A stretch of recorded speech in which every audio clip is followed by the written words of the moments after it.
नाजरीन, महंगाई के मारे अवाम पर एक और बिजली गिर गई है। पेट्रोल की कीमतों ने 400 रुपये फी लीटर की हद को छू लिया है, जिससे हर शहरी की जेब पर बराह रास्त बोझ पड़ रहा है। इस्लामाबाद से ये खबर है कि हुकूमत ने आलमी मंडी में तेल की कीमतों में इजाफे का बोझ पूरी तरह से सार्फिन पर मुंतकिल कर दिया है। पेट्रोल की फी लीटर कीमत में 6 रुपये 49 पैसे और डीजल की कीमत में 19 रुपये 39 पैसे का होशरबा इजाफा कर दिया गया है। ये तमाम फैसले आलमी मालियाती फंड IMF से बाकायदा मुशावरत के बाद किए गए हैं। इस दौरान वजीर आजम ने मोटरसाइकिल सवारों और पब्लिक ट्रांसपोर्ट के शोबे के लिए ईंधन पर सब्सिडी में मजीद 1 माह की तौसी का ऐलान किया है, ताकि कुछ हद तक रिलीफ फराहम किया जा सके।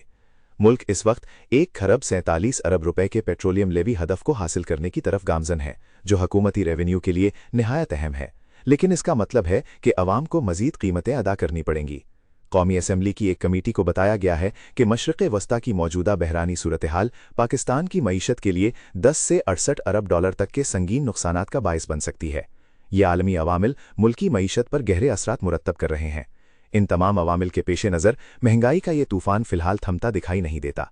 हुकूमत के लिए ये एक बड़ा चैलेंज है कि वो आलमी दबाव और अंदरूनी मुआशी मसाइल के दरमियान तवाज़न कैसे कायम करती है। क्या अवाम को मजीद मुश्किलात का सामना करना पड़ेगा?